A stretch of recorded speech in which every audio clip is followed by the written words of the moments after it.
വട്ടിയൂർക്കാവിൽ കെ മുരളീധരൻ മത്സരിക്കുമെന്ന് ഉറപ്പായി. അപ്പോൾ ഇത്രയും നാൾ മത്സരിക്കുന്നില്ല എന്നൊക്കെ പറഞ്ഞ് മാറി നിന്നത് ശ്രദ്ധ പിടിച്ചു പറ്റാനുള്ള ശ്രമമായിരുന്നു. അതൊക്കെ ഈ മുരളീധരൻ ഈ കോൺഗ്രസിനുള്ളിൽ സത്യം പറഞ്ഞു കഴിഞ്ഞാൽ ഈ ഒരു ജീനിയസാണ്.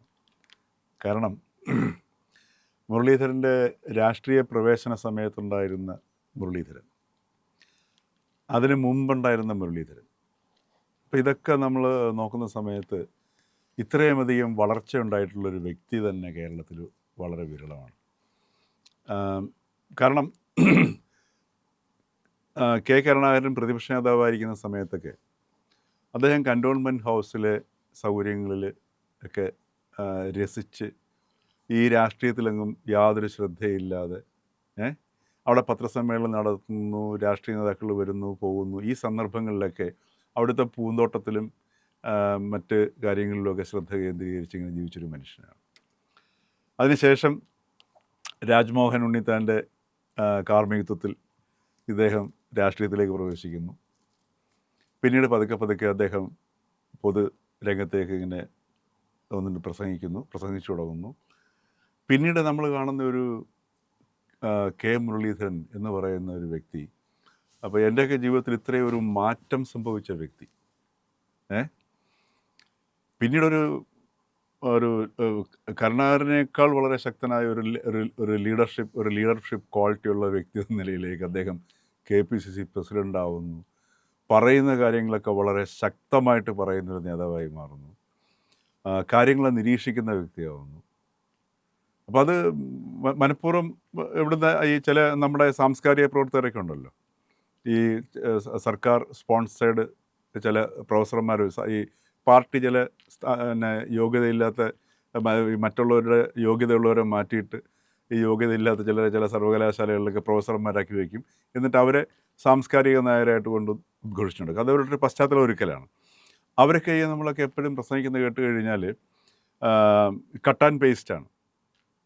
ഇപ്പോൾ ശ്രീനാരായണ ഗുരു ഇങ്ങനെ പറഞ്ഞിട്ടുണ്ട്, കേസരി ഇങ്ങനെ പറഞ്ഞിട്ടുണ്ട്, അതേപോലെ തന്നെ മാർക്സ് ഇങ്ങനെ പറഞ്ഞിട്ടുണ്ട്, ഇങ്ങനെയൊക്കെ പറഞ്ഞിട്ടുള്ള കട്ട് ആൻഡ് പേസ്റ്റുകളാണ്. അപ്പോൾ ഇവരൊക്കെ പറഞ്ഞേക്കുന്നത് വലിയ വലിയ കാര്യങ്ങളാണ്. അപ്പോൾ അത് കേൾക്കുന്ന സമയത്ത് അത് ഗംഭീരമാണ്. കേട്ടുകൊണ്ടിരിക്കുന്നവർക്ക് ഈ പറഞ്ഞതുപോലെ ഒരു ദശമുരാരിഷ്ടം ഒന്നിച്ചു കുടിച്ച പോലുള്ള ഫീലിംഗ് ആയിരിക്കും ഉണ്ടാവുക. പക്ഷേ മുരളീധരൻ്റെ പ്രസംഗം ശ്രദ്ധിച്ചു നോക്കണം. അദ്ദേഹം കാര്യങ്ങളെ നിരീക്ഷിച്ചിട്ട് ആ നിരീക്ഷണത്തിൽ വളരെ സുവ്യക്തമായിട്ട് ക്ലാരിറ്റിയോടുകൂടി സംസാരിക്കുന്ന അപൂർവം കേരളത്തിലെ നേതാക്കളുള്ള ഒരാളാണ് ഇന്ന് മുരളീധരൻ. അതേപോലെ തന്നെ ചില സമയങ്ങളിലൊക്കെ തീവ്രമായ ചില കമൻറ്റുകളൊക്കെ വരും. അദ്ദേഹം സ്വന്തം പാർട്ടി വരെ രൂപീകരിച്ചു. അതുകൊണ്ടാണ് ഞാൻ പറഞ്ഞത് ഇത്രയും വളർച്ച ഉണ്ടായിട്ടുള്ള ഒരു നേതാവ് കേരളത്തിൽ കെ മുരളീധരനെ പോലെ ആരും ഉണ്ടായിട്ടില്ല. അപ്പോൾ അദ്ദേഹത്തിന് ഈ തന്ത്രങ്ങളെല്ലാം നന്നായിട്ട് അറിയാം. വളരെ സൈലൻ്റാണ്. അതേ സമയത്ത് ചില സമയങ്ങളിലൊക്കെ ചിലരെയൊക്കെ ഈ അപഹസിക്കാൻ, എന്തിനാ ശശി തരൂരിനെ പോലും ആദ്യമൊക്കെ ഈ വിശ്വപൗരനെ വിളിച്ച് അദ്ദേഹം അവഹേളിച്ചു. അതിനുശേഷം പിന്നെ ശശി തരൂരിനെ ചില ന്യായമായ നിലപാടുകളെ ന്യായീകരിച്ചു കൊണ്ട് സംസാരിച്ചു.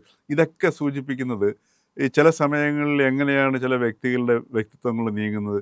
അതിനനുകൂലമായും കളിയാക്കാവുന്ന സമയത്ത് കളിയാക്കാവുന്ന അവസ്ഥയും കളിയാക്കലും ഒക്കെ ചെയ്യുന്ന, അതാ പറഞ്ഞ നിരീക്ഷണത്തിലൂടെ വളർന്നൊരു വ്യക്തിയാണ്.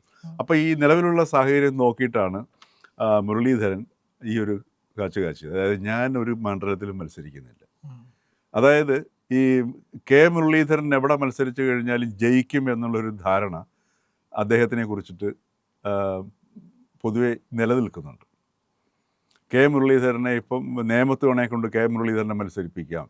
ഇപ്പോൾ അവിടെ ആരെങ്കിലും ഇപ്പം മത്സരിക്കുകയാണെങ്കിൽ കെ മുരളീധരനെ മത്സരിപ്പിക്കാം, വടകര കൊണ്ട് മത്സരിപ്പിക്കാം. എവിടെ മത്സരിപ്പിച്ചു കഴിഞ്ഞാലും കെ മുരളീധരൻ നിർത്തിക്കഴിഞ്ഞാൽ ജയിക്കും എന്നൊരു ധാരണ പൊതുവിൽ ഇത് രൂപപ്പെട്ടു വന്നു. ആ രൂപപ്പെടലിൻ്റെ ഭാഗമായിട്ടാണ് തൃശ്ശൂർ കൊണ്ട് നിർത്തി നോക്കിയത്, അല്ലേ? വടകര കൊടുക്കാനായിട്ട് തൃശ്ശൂർ കൊണ്ട് നിർത്തി, വടകര കൊണ്ട് നിർത്തിയിട്ട് പറിച്ചു കൊണ്ടുവന്നു. പക്ഷെ അവിടെ പാളിപ്പോയി. അപ്പോൾ ഇത് ആ പാളിപ്പോയപ്പോഴത്തേക്ക് ആ മറ്റേ ഇമേജിന് ചെറിയ കോട്ടം തട്ടിയിട്ടുണ്ട്. അത് എവിടെ കൊണ്ട് കെ മുരളീധരൻ നിർത്തി കഴിഞ്ഞാലും വിജയിക്കും എന്നുള്ള സംഗതി. അപ്പോൾ അതിനെ മറികടക്കാൻ വേണ്ടിയിട്ടാണ് ഞാൻ മത്സരിക്കാനുള്ളത്. ഇതില്ല, പെട്ടെന്ന് ഒരു ശ്രദ്ധയല്ലേ വരുന്നത്. ഈ തെരഞ്ഞെടുപ്പിൽ എല്ലാവരും ഒരു സീറ്റ് കിട്ടാൻ വേണ്ടിയിട്ട് ഓടി നടക്കുന്ന സമയത്ത് കോൺഗ്രസിനകത്ത് ഈ പറഞ്ഞത് ഒരിക്കൽ KPCC പ്രസിഡന്റ് ആയിരുന്ന K മുരളീധരൻ ജയിച്ചു കഴിഞ്ഞാൽ അദ്ദേഹം മന്ത്രിയാണ്, ഉറപ്പല്ലേ? അതെ. UDF അധികാരത്തിൽ വരികയും ചെയ്തു കഴിഞ്ഞാൽ പ്രധാനപ്പെട്ട പോർട്ട്ഫോളിയോ ഒന്ന് K മുരളീധരൻ്റെ ഇരിക്കും, സംശയമില്ല കൊടുത്തേ കാര്യത്തിൽ. പറ്റുള്ളൂ, കൊടുക്കാതിരിക്കാൻ പറ്റില്ല. മനസ്സിലായില്ലേ? അതെ. അപ്പോൾ അതുകൊണ്ട് അദ്ദേഹം ആദ്യം ഒരു ഇതങ്ങ് നടത്തി, ഞാൻ മത്സര രംഗത്തില്ല. അപ്പോഴത്തേക്ക് K മുരളീധരൻ ഈ പറഞ്ഞ പോലെ ജയസാധ്യതയുള്ള ഒരു മണ്ഡലത്തിൽ K മുരളീധരനെ പോലെ എവിടെ നിർത്തിക്കഴിഞ്ഞാലും ആരെ വേണമെങ്കിലും തോൽപ്പിക്കാൻ ശേഷിയുണ്ടെന്നുള്ള ധാരണയുള്ള മുരളീധരനെ മാറ്റി നിർത്തി കഴിഞ്ഞാൽ അത് ശരിയാവില്ലല്ലോ. അപ്പോൾ അത് മുരളീധരൻ അറിയാം, ആ രീതിയിലേക്ക് അത് വരും. അപ്പം പണ്ട് നഷ്ടപ്പെട്ട തൃശ്ശൂരിലൂടെ നഷ്ടപ്പെട്ട ഇമേജിനെ ഒന്ന് വീണ്ടെടുത്തു. എന്നിട്ട് വട്ടിയൂർക്കാവിലേക്ക് പോകുന്നു. വട്ടിയൂർക്കാവിൽ സ്വാഭാവികമായിട്ടും മുരളീധരന് ഒരു ആത്മവിശ്വാസം നൽകുന്ന മണ്ഡലം തന്നെയാണ്. അത് അദ്ദേഹത്തിനൊരു കോൺഫിഡൻസും ഉണ്ട്. അതേ സമയത്ത് തന്നെ ഇന്ന് കേരളത്തിൽ ഏറ്റവും വെല്ലുവിളി നേരിടുന്ന ഒരു മണ്ഡലവും കോൺഗ്രസ്സിന് ഇപ്പോൾ CPM ആ വെല്ലുവിളിയില്ല. അവിടുത്തെ MLA ഇപ്പോൾ പിന്നെ CPM-ൻ്റെ ആണെങ്കിലും വട്ടിയൂർക്കാവിലെ CPM-ന് വെല്ലുവിളിയില്ല, കോൺഗ്രസ്സിനാണ് വെല്ലുവിളി. അതെ. അപ്പോൾ ആ വെല്ലുവിളി ഏറ്റ ഒരു മണ്ഡലത്തിലേക്ക് വീണ്ടും ഒരു സ്റ്റാർ കാൻഡിഡേറ്റ് ആയിട്ടാണ് മുരളീധരനോട് ചെല്ലുന്നത്. ഇത് ഒരു നല്ല തന്ത്രവും കൂടിയാണ്. അത് നമ്മൾ ആ തന്ത്രത്തിൻ്റെ ആ ഒരു സ്ട്രാറ്റജി ഉണ്ട്, അതിൻ്റെ പിന്നിലുള്ളൊരു സ്ട്രാറ്റജി നമ്മൾ മോശമായിട്ട് കണ്ടിട്ട് കാര്യമില്ല. ഇപ്പോൾ ഉദാഹരണത്തിന് തിരുവനന്തപുരത്ത് കോർപ്പറേഷൻ തിരഞ്ഞെടുപ്പ് വന്നു. ആ തെരഞ്ഞെടുപ്പിൽ മുരളീധരനായിരുന്നു എൻ്റെ ചുമതല, ഇല്ലേ? അപ്പോൾ അവിടെ ഒരു സ്ട്രാറ്റജി മുരളീധരൻ ഉപയോഗിച്ചു. ആ സ്ട്രാറ്റജി ശരിക്കും പറഞ്ഞാൽ BJP അവിടെ അധികാരം പിടിച്ചെടുത്തതിനേക്കാൾ വലിയ നേട്ടമാണ് കോൺഗ്രസ് അവിടെ 19 സീറ്റ് ഒട്ടും പ്രസക്തമല്ലാതിരുന്ന തിരുവനന്തപുരം കോർപ്പറേഷനിൽ കോൺഗ്രസ് 19 സീറ്റ് നേടിയെന്നുള്ളത് BJP അധികാരം പിടിച്ചതിനേക്കാൾ വലിയൊരു നേട്ടമാണ്. അപ്പോൾ എന്ന് പറഞ്ഞതുപോലെ ആ ഒരു സ്റ്റാർ അപ്പിയറൻസ് അല്ലെങ്കിൽ ആ ഒരു ഇംപ്രഷൻ മുരളീധരനെ കുറിച്ച് ഇപ്പോൾ നിലനിൽക്കുന്നുണ്ട്. അതുകൊണ്ട് അദ്ദേഹം ഒരു ചലഞ്ച് എന്ന രീതിയിൽ വട്ടിയൂർക്കാവ് ഏറ്റെടുക്കുകയാണെന്നുണ്ടെങ്കിൽ സ്വാഭാവികമായിട്ടും അതൊരു സാധ്യത കാണിക്കുന്നൊരു സംഗതിയാണ്.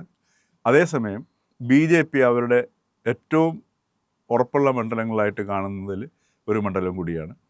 ഈ പതിയിരുന്ന് ലക്ഷ്യം നേടുക എന്ന് പറയുന്ന ഒരു തന്ത്രം മുരളീധരനുള്ളതാണ്. അത് കൃത്യമായിട്ട് ഉപയോഗിച്ചിട്ടുണ്ട് പലപ്പോഴും. പക്ഷെ എനിക്കൊരു സംശയം പക്ഷേ എനിക്ക് തോന്നുന്നത് തോന്നുന്നു അത്ര പിന്നെ പതിയിരുന്ന് ആ പ്രയോഗം ശരിയാണെന്ന് എനിക്ക് സംശയമുണ്ട്. കാരണം എന്ന് വെച്ചാൽ പതുങ്ങിയിരിക്കുക. അത് ഏറ്റവും കൂടുതൽ ഉപയോഗിച്ചിട്ടുള്ളത് ആ പിന്നെ ഈ നിലപാടിനെ വെല്ലാനായിട്ട് കോൺഗ്രസിൽ ഇനി ആരും ഉണ്ടാവത്തില്ല. ഏറ്റവും കൂടുതൽ പതിയിരുന്ന് സ്ഥാനങ്ങൾ നേടുക എന്നുള്ളത് ഉപയോഗിച്ചിട്ടുള്ളത് AK ആന്റണിയാണ്.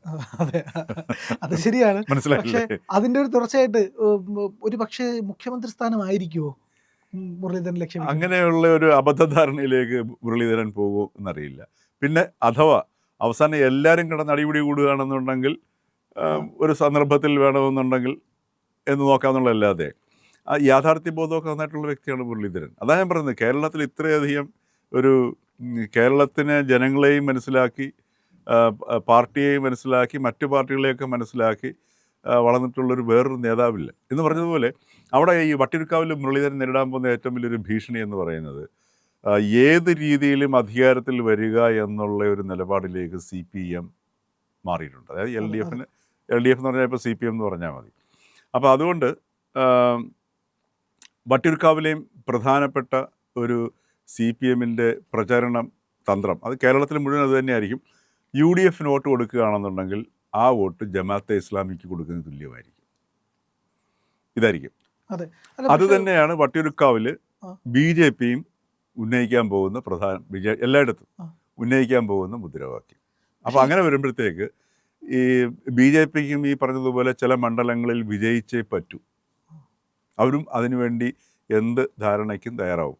അപ്പോൾ നമ്മൾ പറഞ്ഞു കേൾക്കുന്നത് പോലെ ചില മണ്ഡലങ്ങളിൽ BJP-ക്ക് ജയസാധ്യത ഉറപ്പുള്ള മണ്ഡലങ്ങളിൽ ചിലപ്പോൾ ചില ധാരണകൾ നടന്നുകൂടായില്ല. അവിടെ CPM ചിലപ്പോൾ BJP-ക്ക് അനുകൂലമായി ചിലപ്പോൾ വോട്ട് ചെയ്തെന്നിരിക്കും. അപ്പം CPM-കാർ മുഴുവൻ വോട്ട് ചെയ്യണമെന്നില്ല. പക്ഷേ ഒരു കുറച്ച് വോട്ടുകൾ, വളരെ ഉറപ്പുള്ള വോട്ടുകൾ മറിക്കുക എന്നുള്ളത് കേരളത്തിൽ നടന്നുകൊണ്ടിരിക്കുന്ന നല്ലൊരു വ്യവസായമാണ് തിരഞ്ഞെടുപ്പ് സമയത്ത്. അത് സംശയമില്ലാത്ത കാര്യമാണ്. അതെല്ലാവരും നടത്തിയിട്ടുമുണ്ട്. അപ്പോൾ അങ്ങനെ ഒരു സംഭവം ഉണ്ടാവാം. അതിന് പ്രത്യുപകാരമായി CPM-ന് മറ്റു ചില മണ്ഡലങ്ങളിൽ BJP ചിലപ്പോൾ അങ്ങനെ പ്രവർത്തിച്ചെന്നിരിക്കും. അപ്പോൾ അതുകൊണ്ട് ഇന്നിപ്പം വട്ടിയൂർക്കാവിൽ കോൺഗ്രസ്സിന് നിർത്താൻ പറ്റുന്നതിൽ ഏറ്റവും മികച്ച കാൻഡിഡേറ്റ് മുരളീധരനാണെന്നുള്ളതിൽ സംശയമില്ല. പക്ഷേ ഒരു കാര്യം കൂടി ചോദിച്ചത്, ഈ മുഖ്യമന്ത്രി സ്ഥാനാർത്ഥിത്വത്തിലേക്കും മുരളീധരൻ വരാൻ സാധ്യതയുണ്ടോ എന്ന് ഞാൻ ചോദിച്ചതിന് വലിയൊരു കാര്യമുണ്ട്. ഒരു ഹാർഡ് ഇമേജ് അത് ഉണ്ടാക്കിയെടുക്കാൻ വേണ്ടിയിട്ടാണ് സതീശനും ചെന്നിത്തലയും പരിശ്രമിച്ചുകൊണ്ടിരിക്കുന്നത്. ഒരു സ്ട്രോങ് ഇമേജ്, ഞാൻ സ്ട്രോങ് നേതാവാണെന്ന് ഇമേജ് കൊണ്ടുവരും. പക്ഷേ ആ ഇമേജ് സ്വതവേ ഉള്ള ആളാണ് കെ മുരളീധരൻ. അപ്പോൾ അത് പിന്നെ പാരമ്പര്യമുണ്ട്, കരുണാകരൻ്റെ പാരമ്പര്യമുണ്ട്. അപ്പോൾ അങ്ങനെ ഒരു സ്ട്രോങ് ആയിട്ടുള്ള ഒരു നേതാവായിട്ട് എടുത്തുയർത്തി കാണിക്കാനായിട്ട് കോൺഗ്രസിന് എളുപ്പമല്ലേ മുരളീധരന്? പക്ഷേ ഇപ്പോഴും കോൺഗ്രസിനകത്ത് നമ്മൾ നോക്കിക്കഴിഞ്ഞാൽ മുരളീധരൻ ഒറ്റയാനാണ്. അതെ. അത് മനസ്സിലാക്കണം. ഒരു ശക്തിയും കൂടെ അല്ലേ അത്? അത് ശക്തിയാണെങ്കിൽ പോലും കോൺഗ്രസ് ഈ പറഞ്ഞ പോലെ പാർട്ടി അംഗങ്ങളുടെ പിന്തുണകളില്ലാതെ പറ്റത്തില്ലല്ലോ. അതെ. ഇപ്പോൾ എന്തുകൊണ്ടാണ് വി ഡി സതീശൻ പിടിച്ചു നിൽക്കുന്നത്? പിന്തുണ വി ഡി സതീശൻ കൃത്യമായ ആൾക്കാരെ പിന്തുണ, പിന്നെ MLA-മാരായിക്കോട്ടെ ആരായിക്കോട്ടെ, ഇനി വരാൻ പോകുന്ന സ്ഥാനാർത്ഥി ലിസ്റ്റ് എടുത്ത് നോക്കിയാൽ മതി. എത്ര കളി കളിച്ചു കഴിഞ്ഞാലും വി ഡി സതീശനെ അനുകൂലിക്കുന്നതായിരിക്കും അവസാനം പാർലമെൻ്ററി പാർട്ടിയിൽ ഉണ്ടാവുക. കോൺഗ്രസ് ജയിക്കുകയാണ്, അല്ല UDF ജയിക്കുകയാണെന്നുണ്ടെങ്കിൽ. മാത്രമല്ല, പറവൂരിൽ ചില അട്ടിമറികൾ നടന്നില്ലെങ്കിൽ മനസ്സിലായില്ലേ? അപ്പോൾ ഇങ്ങനെ ഒരുപാട് ഈ അന്തർധാരകൾ വളരെയധികം നമ്മൾ ഇതുവരെ കേരളം കണ്ടിട്ടില്ലാത്ത രീതിയിലുള്ള അന്തർധാരകൾ നടക്കാൻ സാധ്യതയുള്ള ഒരു നിയമസഭാ തെരഞ്ഞെടുപ്പാണ് വരാൻ പോകുന്നത്. അപ്പോൾ അതുകൊണ്ടാണ് ഇപ്പം വട്ടിയൂർക്കാവിൽ മുരളീധരൻ മത്സരിക്കുകയാണെന്നുണ്ടെങ്കിൽ അവിടെ നല്ല രീതിയിൽ അന്തർധാര പ്രവർത്തിക്കാൻ സാധ്യതയുണ്ടാവും. പക്ഷേ ഇന്നത്തെ നിലയിൽ വട്ടിയൂർക്കാവിൽ മത്സരിപ്പിക്കാൻ കഴിയുന്ന, കാരണം മുരളീധരൻ അറിയാവുന്ന മണ്ഡലം കൂടിയാണ്, വ്യക്തിബന്ധങ്ങൾ ധാരാളമുള്ള മണ്ഡലമാണ് അല്ലേ? വട്ടിയൂർക്കാവിൻ്റെ ഈ കൈരേഖ പോലെ മുരളീധരൻ അറിയാവുന്നൊരു മണ്ഡലമാണ്. അപ്പോൾ അതുകൊണ്ട് ഇന്നത്തെ നിലയിൽ മുരളീധരൻ തന്നെയാണ് അവിടെ കോൺഗ്രസിനെ സംബന്ധിച്ചിട്ട് അല്ലെങ്കിൽ UDF-നെ സംബന്ധിച്ചിട്ട് മത്സരിക്കാൻ പറ്റിയ ഉചിതമായ കാൻഡിഡേറ്റ്.